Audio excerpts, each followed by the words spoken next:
جو لوگوں کو متاثر کرتی ہے. یہ جو لوگ میں نے کہا تھا نا لوگ شیعہ ہوتے جا رہے ہیں, وہ ان کے اخلاق کو بھی دیکھ.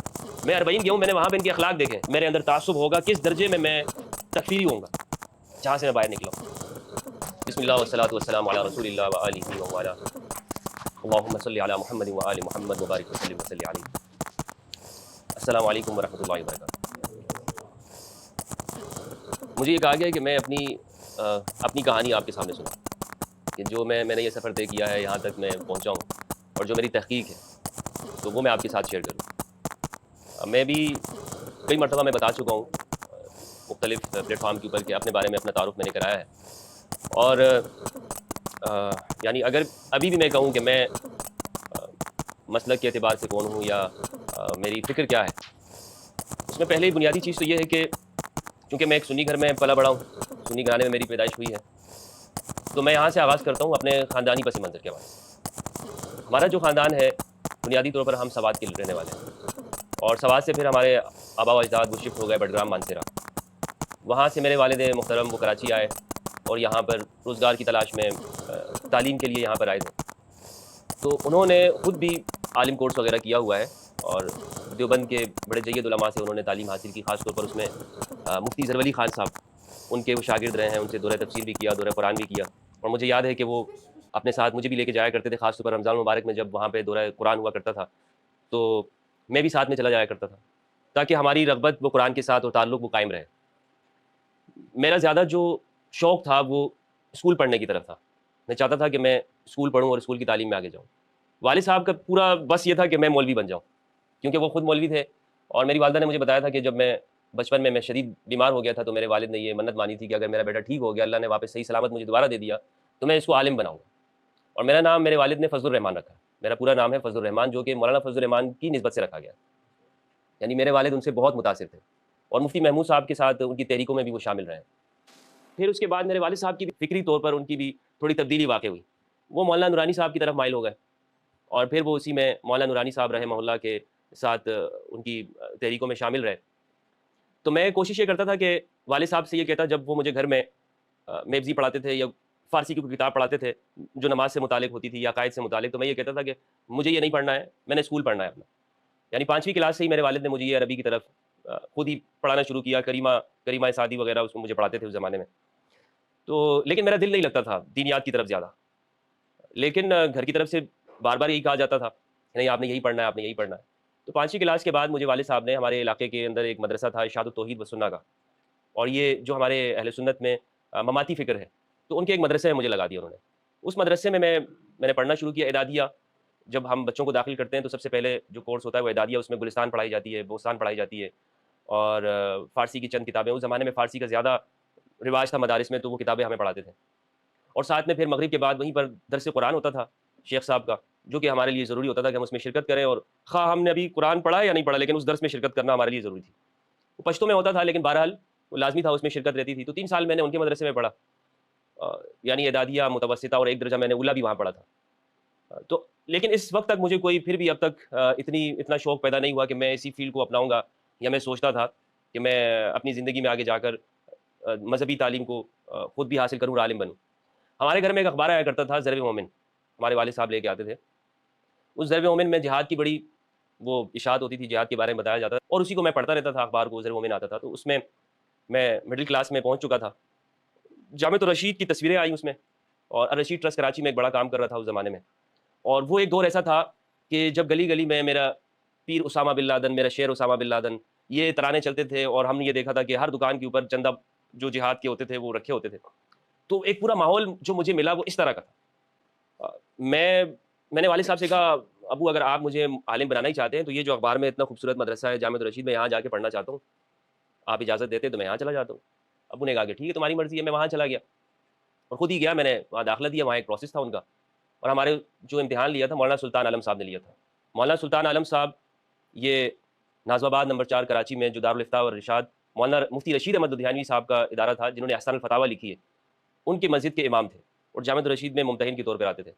تو انہوں نے میرا امتحان لیا, اور سوال انہوں نے کچھ نہیں پوچھا, اسکول کتنا پڑھا ہے اور کیا ہے, اور باقی بہت لوگوں سے بہت کچھ میں نے دیکھا, نوجوان جو لڑکے وہاں پر آئے تھے ان سے کافی مشکل سوالات کیے, مجھ سے کوئی اتنا کوئی خاص سوال نہیں کیا. اور اگلے دن میں جب دوبارہ گیا تو بورڈ کے اوپر میرا نام لکھا ہوا تھا کہ میں نے یہاں پر میں پاس ہو گیا ہوں. تو وہ دن میرے لیے بہت خوشی کا دن تھا کہ میں اس ادارے کے اندر میں نے تعلیم حاصل کرنی ہے. تو بہرحال درجہ اولا، درجہ ثانیہ، ثالثہ، اولا، ثانیہ، ثالثہ، رابعہ، یہ 4 درجات میں نے جامعۃ الرشید میں پڑھے مستقل. اور میں گھر سے جاتا تھا، جمعرات کے دن گھر آ جایا کرتے تھے، اور پھر جمعے کے دن وہاں مدرسے جانا ہوتا تھا. یہ ترتیب ہماری بنی ہوئی تھی. تو مجھے وہاں پر پھر اس دور میں جامعۃ الرشید جانے کے بعد مجھے ایک شوق بھی پیدا ہوا کہ میں نے آگے جا کر علم دین حاصل کر کے عالم بننا ہے، اور اسی کو آگے تبلیغ کرنی ہے، اس کو پہنچانا ہے آگے. تو اس سے پہلے جو وقت تھا اس میں مجھے بھی خاص اتنا دلچسپی نہیں تھی. میں بالکل آپ کے سامنے ایسے اپنی کہانی بیان کر رہا ہوں کہ جو حقیقت کے اوپر ہے، اس میں کوئی تصنع اور کوئی چیز ایسی نہیں ہے کہ جس کو میں بالکل چاہتا ہوں کہ ہر چیز میں آپ کے سامنے کھول کے رکھوں. تو وہاں پر اس بارے میں ہمیں بتایا بھی جاتا تھا، اور ساتھ میں درس وغیرہ کے اندر اس کی ترغیب بھی دی جاتی تھی. پھر اس زمانے میں اچانک سے پاکستان کے حالات نے کچھ اس طرح سے پلٹا کھایا کہ تھوڑی سی سیاسی بات ہے، لیکن اقتدار کے اوپر اس وقت کے اندر جنرل پرویز مشرف صاحب آ گئے، جس سے چیزوں کی بڑی تبدیلی واقع ہوئی. میں 4 سال جب میں نے وہاں پہ پڑھا، میں تمام کلاسوں کے اندر میں کلاس کا مطلب اس میں ممتاز ماشرف کے ساتھ آتا، ٹاپر تھا اس کلاس کا مدرسے میں. علم النحو کے اندر صرف کے جو شعبہ ہے، عربی گرامر کی، یہ 2 بنیادی چیزیں ہیں جو ہمارے طلباء کو پڑھائی جاتی ہیں، جس سے ہمیں قواعد معلوم ہوتے ہیں کہ ہم قرآن کو کیسے سمجھیں گے. فقہ ہو، اصول فقہ ہو. تو الحمدللہ وہاں پر ایک اچھے نمبر میرے آیا کرتے تھے ریمارکس. پھر وہاں پر میرے ساتھ ایک حادثہ ہوا. اس مدرسے میں حادثہ میرے ساتھ کچھ ایسا ہوا کہ مجھے وہاں سے جانا پڑا. وہاں سے میں شفٹ ہوا تو میرے والد صاحب نے مجھے مفتی منیب الرحمان صاحب کے جو ادارہ ہے دارالعلوم نعیمیہ، وہاں پر لگا دیا. اور اب یہاں پر جو اصل جو بات ہے میری زندگی کے اندر جس نے مجھے بالکل یکسر تبدیل کیا، وہ یہ کہ جب میں ادارے میں گیا تو سال کا یعنی ششماہی امتحانات ہوئے تھے، سالانہ امتحان ہونے والے تھے. وفاق المدارس کا امتحان تھا. وفاق المدارس کا امتحان ہر 1 سال چھوڑ کے اگلے سال ہوتا ہے، جس طرح بورڈ کے امتحانات ہوتے ہیں. تو اب وہ درجہ رابعہ جو تھا اس میں بورڈ کا امتحان ہونے والا تھا وفاق المدارس کا، اور میں وہاں سے مجھے والد صاحب نے کہا کہ چھوڑ دو اس مدرسے کو، آپ دوسرے مدرسے میں چلے جائیں. تو دارالعلوم نعیمیہ میں جب میں آیا تو انہوں نے کہا کہ بھائی یہ تو سال کا درمیان ہے، ہم تو اس طرح نہیں لیتے. تو انہوں نے کہا کہ آپ ایک کاغذ کے اوپر لکھیں کہ میں دیوبندیت سے توبہ کرتا ہوں اور میں ان عقیدوں کو نہیں جانتا ہوں، آپ لکھ دیں، اس پہ سائن کر دیں. میں نے ابا سے یہ پوچھا، میں نے یہ کیا کہہ رہے ہیں، اور میں نے ایسی کن چیزوں سے توبہ کرنی ہے جو یہ مجھے بتائیں تاکہ میں وہ لکھ دوں. تو والد صاحب نے کہا نہیں چھوڑو، اب تم نے امتحان یہاں پہ اسی مدرسے میں داخلہ لینا ہے اور اس کو لکھ دو، جو یہ کہہ رہے ہیں لکھ دیں. میں نے وہ لکھ دیا اور وہاں پہ میرا داخلہ ہو گیا. اب جب کلاس میں بیٹھا تو اب یہ بریلوی فکر کے لوگ، اور میں آیا ہوں دیوبندی فکر سے. اور آپ کو پتہ ہے کہ وہاں سے جو میری جو سوچ جس طرح کی تھی، یہاں کلاس میں جو بریلوی ہمارے مدرسے ہیں اس زمانے میں اینٹی جہاد بات کرتے تھے، اور اینٹی طالبان اور اینٹی اس طرح کی گفتگو ہوتی تھی جو شروع میں مجھے اچھی نہیں لگتی تھی. پھر مسائل میں وہ بتانے لگ گئے، مجھے بتاتے تھے کہ میرے استاد کے جو بریلوی اساتذہ ہیں کہ دیوبندی تو کوے کھاتے ہیں، دیوبندی تو گستاخ ہوتے ہیں، اور مطلب ان کے بارے میں برائیاں انہوں نے شروع کر دی. خدا جانے مجھے دیکھ کے وہ زیادہ بولتے تھے یا شاید ماحول اسی طرح کا تھا. لیکن میں نے اپنے جو میں دیوبندی ادارے میں تھا، سوائے شیعوں کے، بریلیوں کے بارے میں بھی ہمیں اکا دکا استاد بتاتے تھے، لیکن شیعہ کے بارے میں تو ہر ایک بتاتا تھا، لیکن بریلیوں کے بارے میں زیادہ کوئی معلومات نہیں تھی. 1-2 مسائل پتہ تھے کہ یہ نماز میں پیغمبر کے لیے جگہ چھوڑتے ہیں، اور ان کا جو یہ پہلے حی علی الفلاح پہ اٹھتے ہیں کیونکہ پیغمبر آ رہے ہوتے ہیں، تو یہ جب حی علی الفلاح کہتے ہیں تو سارے مقتدی کھڑے ہو جاتے ہیں، تو دراصل یہ پیغمبر کا استقبال کر رہے ہوتے ہیں. اس طرح کی باتیں کچھ معلوم تھی. تو میں ان سے گفتگو کرنے لگا. لیکن بہرحال ہمارے وہاں پہ ایک اچھے استاد ہمیں مل گئے، علامہ غلام رسول سعیدی رحمہ اللہ، جنہوں نے شرح صحیح مسلم لکھی ہے، جو آہستہ آہستہ کر کے سمجھاتے بھی تھے. انہیں جب یہ بات معلوم ہوئی کہ میں دیوبندی ادارے سے پڑھ کے آیا ہوں، پھر مفتی منیب الرحمان صاحب خود بھی زیادہ شفقت بھی کرنے لگے، اور اس حوالے سے وہ چاہتے تھے کہ قابل نوجوان ہے تو ہماری لائن کے اندر آ جائے گا تو اچھا ہوگا. تو وہ ہماری کلاس میں خصوصاً آتے تھے، اور جب تفسیر کی کلاس ہوتی تھی تو مجھے یاد ہے سورۃ الفتح کی تفسیر میں نے ان سے پڑھی ہے، اور سورۃ المطففین کی تفسیر پڑھی ہے. تو وہ میری وجہ سے ہمیں زیادہ توجہ دیتے تھے ہماری پوری کلاس میں.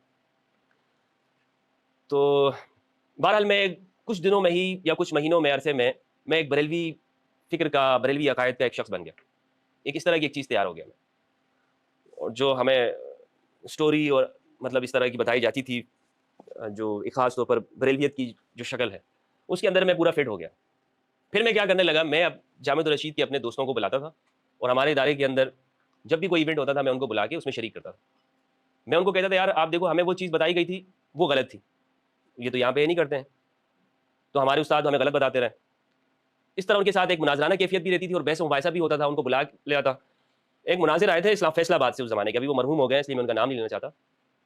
انہوں نے ایک بڑا جلسہ کیا تھا جس میں آخر میں انہوں نے اعلان یہ کیا اپنی عادت کے مطابق کہ اگر کسی کو کوئی سوال کرنا ہے تو کھڑا ہو جائے، سوال کر لے ہمارے اہل سنت کے عقیدے کے بارے میں۔ اتفاق سے اسی دن میں نے اپنے ساتھیوں کو جامع رشید سے بلایا تھا، انوائٹ کیا تھا، وہ کھڑے ہو گئے۔ انہوں نے کہا حضرت ابھی جو آپ نے علم غیب کے اوپر گفتگو کی ہے یہ تو شرک ہے، اور پھر وہ بحث شروع ہو گئی آپس کی۔ وہ یہاں تک بات پہنچ گئی کہ تحقیقات ہوئی کہ بھائی ان کو بلایا کون تھا، میرا نام آیا تو مجھے کٹہرے میں کھڑا کیا گیا، تمہارے ابھی بھی تعلقات ہیں ان سے، تم ابھی بھی ان سے ملنے جلنا رکھتے ہو، چھپا ہوا دیوبندی ہے یہ۔ بہرحال وہ دن چلے گئے، جب میری فراغت ہوئی تو میری ڈگری روکی گئی، اور وہ ڈگری اس لیے روکی گئی، اچھا اس سے پہلے تھوڑی سی میں آپ کو بتاتا ہوں کہ میری فکر جو ہے نا وہ تھوڑی مذہب کے حوالے سے بھی تھوڑی چینج ہوئی تھی۔ میں نے اس وقت پرویز مشرف صاحب کی کتاب پڑھی تھی سب سے پہلے پاکستان، وہ کتاب پڑھنے کے بعد میرا مذہبی لوگوں سے اعتبار اٹھ گیا تھا، اور میری جو فکر کے اندر ایک بڑی جو جہاد کے حوالے سے تبدیلی آئی وہ اس کتاب سے آئی تھی۔ اس کتاب میں انہوں نے بتایا تھا کہ کس طرح سے یہ لوگ کام کرتے ہیں اور کیا ہے ان کی اصلی مطلب بتایا، اور کوئی اتنا کوئی اس میں کچھ تھا یا نہیں تھا، لیکن میری بہرحال فکر تبدیل ہو چکی تھی جہاد کے حوالے سے میں، اور پھر ساتھ میں صوفی بھی ایک بن گیا تھا بریلویوں میں، تو بالکل اب وہ جو ایک چیز تھی وہ مٹ گئی تھی، تو اور ایک ذہن میں وسعت میری پیدا ہونے لگی۔ جب یہ ذہن میں ساتھ ساتھ میں وسعت اس طرح پیدا ہونے لگی کہ یہ لوگ مجھے ان کے بارے میں غلط بتاتے تھے اور وہ ادھر ان کے بارے میں غلط بتاتے تھے، تو میرے ذہن میں یہ سوال پیدا ہوا کہ یہ جو ہمیں شیعوں کے بارے میں بتاتے ہیں یہ کیسے صحیح ہو سکتا ہے؟ یہ دونوں تو میں دیکھ چکا ہوں، 4 سال میں نے وہاں پڑھا، 4 سال میں نے یہاں پڑھا ہے، تو اس کا مطلب ہے یہ دونوں ایک دوسرے کے بارے میں جھوٹ بول رہے ہیں۔ اگر یہ جھوٹ ہے تو یہ لوگ جو دوسرے فرقوں کے بارے میں بتا رہے ہیں، دوسرے مذہب والوں کے بارے میں، تو وہ صحیح نہیں ہو سکتا۔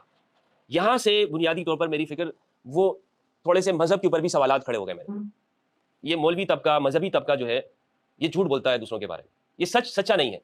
پھر میں نے سوشلسٹوں کو پڑھنا شروع کیا، ملحدین کو پڑھا، ان لوگوں کو پڑھا کہ جو لامذہب ہیں، جن کے مذہب کے اوپر سوالات ہیں، جو مذہب سے آؤٹ ہوتے ہیں بالکل، ان کو بھی پڑھنے کے بعد بالکل ایک ذہنی طور پر بخاری پڑھنے کے بعد بھی میرے سوالات بالکل مذہب سے کوئی حل نہ ہو سکے۔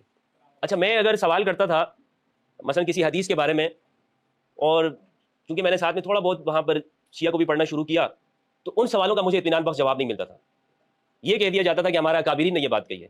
پھر میں نے اپنے سیلف اسٹڈی شروع کیا، انٹرنیٹ آ گیا اسی زمانے میں، 2012 میں انٹرنیٹ آیا، یوٹیوب آیا، تو میں نے وہاں یوٹیوب پر اس زمانے میں کچھ لیکچر سننا شروع کیے۔ ابھی تک میری فکر کوئی اہل بیت کے ساتھ اس طرح وابستگی نہیں تھی، یعنی اہل بیت کے حوالے سے میں یہ کہوں کہ مجھے ایک جذبہ ہو، ایک شوق ہو کہ اہل بیت کون ہے، کوئی معرفت مجھے اہل بیت کی نہیں تھی۔ میں یہ سوچتا رہا کہ آخر حقیقت کیا ہے اور سچ کیا ہے۔ وہ ایک تلاش کی جو کیفیت انسان کے اندر فطرت چاہتی ہے نا، وہ دوا مجھے مل نہیں رہی تھی کہیں پہ۔ الٹا یہ کہ مذہب سے ہی برگشتہ ہو گیا اور ایک متنفر ہو گیا، جو رسمی مذہبیت ہے، حقیقی مذہب سے نہیں جس کا تعلق خدا اور انسانوں کے ساتھ ہے، وہ مذہبیت جو رسمی ہے۔ اس کے بعد میں مدرسے کے اندر کچھ عرصہ میں نے پڑھایا، اور پھر وہاں سے میں ایک ادارے سے وابستہ ہو گیا، ڈاکٹر طاہر القادری صاحب کو بھی میں نے سننا شروع کیا۔ تو بہرحال مجھے کوئی جوابات اس طرح نہیں ملتے تھے، میں بالکل غیر مطمئن کیفیت کے اندر گزرتا تھا۔ بس اساتذہ یہی کہتے تھے کہ جو ہمارے اکابرین نے کہی ہے بات اسی کو مانو، اسی پہ خاموش ہو جاؤ، چپ ہو جاؤ، آپ اپنا دماغ استعمال کرنے کی ضرورت آپ کو نہیں ہے کہ آپ سوچو کہ بھائی میرا دماغ کہتا ہے مجھے یہ سوال کا جواب ملنا چاہیے۔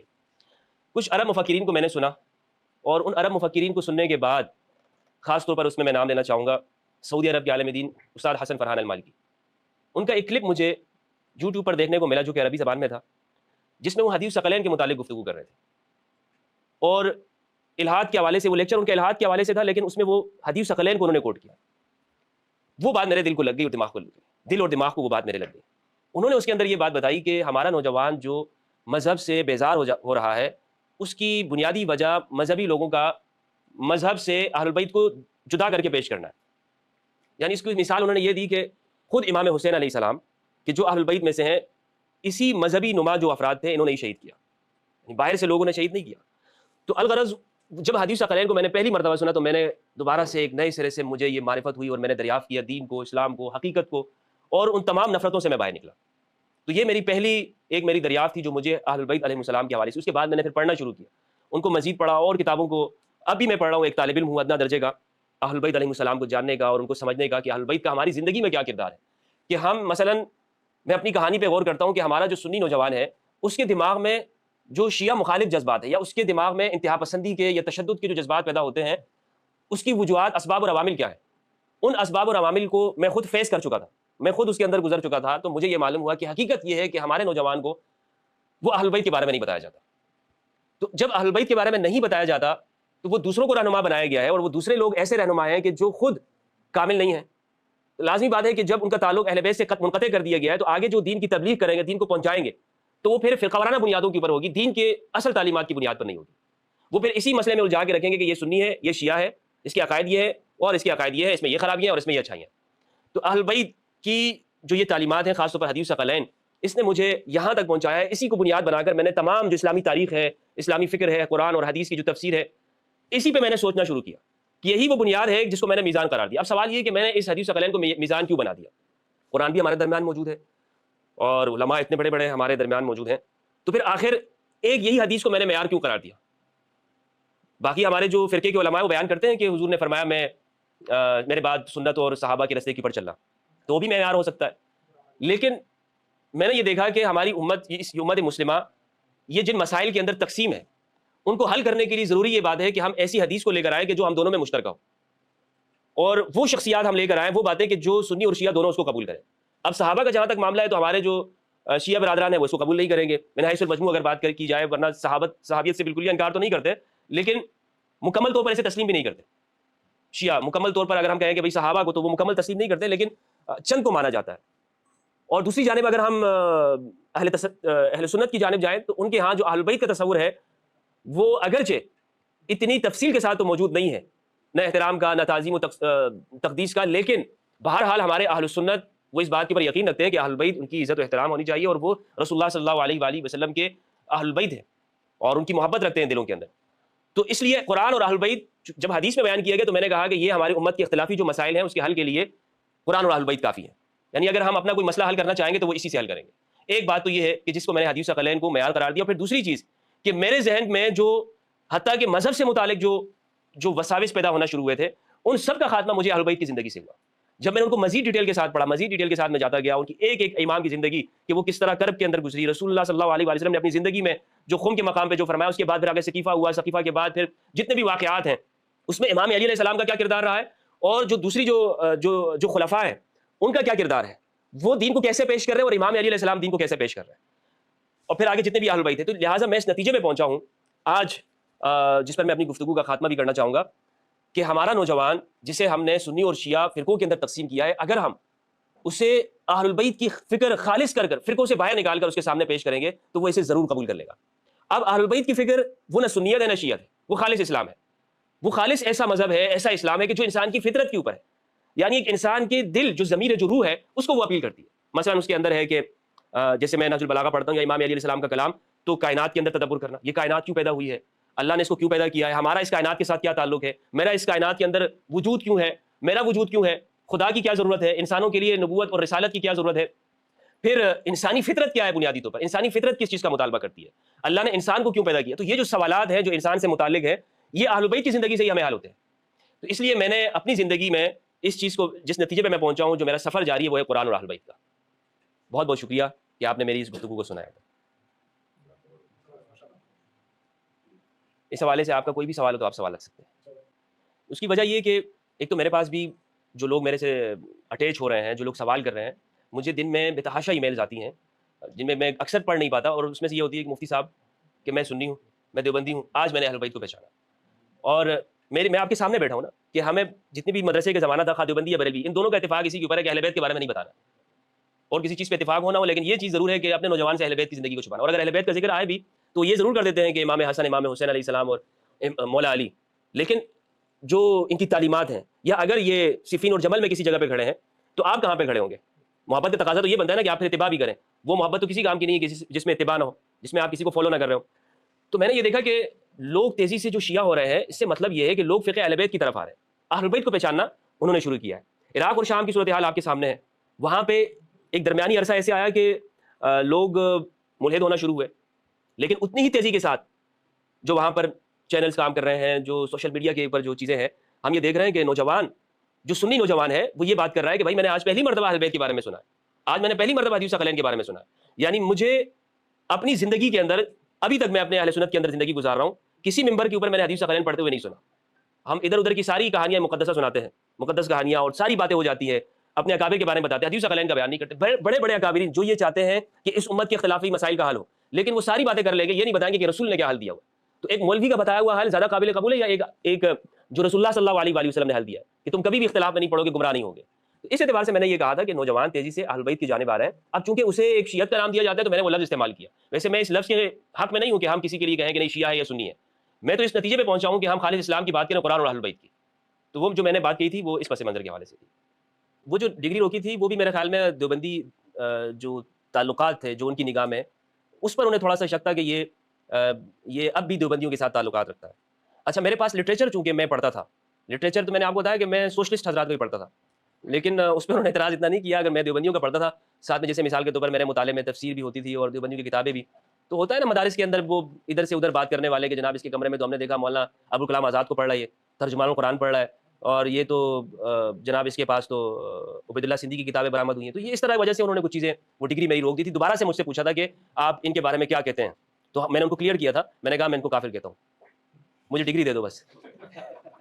انہوں نے لکھوایا بھی مولانا اشرف علی تھانوی صاحب رحمہ اللہ کے بارے میں, مولانا قاسم نانوتوی رحمہ اللہ, مولانا رشید گنگوئی رحمہ اللہ, مولانا حسین مدنی رحمہ اللہ, کہ آپ ان 4 سنادید کبریٰ, یہ 4 جو طاغوت ہیں ان کے بارے میں آپ لکھ کے دیں. میں نے کہا لکھیں بھائی, اس کے بعد لکھ دیا میں نے, ڈگری مجھے مل گئی. شیعہ کے بارے میں تو مجھے پتہ نہیں کیونکہ ان کے اندر میں نے وقت ان کے مدرسوں میں نہیں گزارا, اس لیے میں تو اس چیز کا آپ کو صحیح جواب نہیں دے سکوں گا. صحیح ہے, چلے. جو دیوبندی بریلیوں کی جہاں تک بات ہے نا, وہ میں آپ کو بالکل حقیقت کے ساتھ بتا سکتا ہوں. اس میں یہ ہے کہ یہ لوگ اپنے لوگ تیار کرتے ہیں. یہ اپنے لوگ سے مراد یہ جس طرح اداروں کے اندر ہوتا ہے کہ بھائی ہمارے ورکر بنے, ان کو ہم نے ایک مینیفیسٹو دیا ہوا ہے کہ اس مینیفیسٹو کو آپ نے پڑھنا ہے, اسی کو آپ نے قرآن و سنت سے ثابت کرنا ہے, اور جو اس سے باہر ہے وہ اس کا اسلام سے کوئی تعلق نہیں ہے.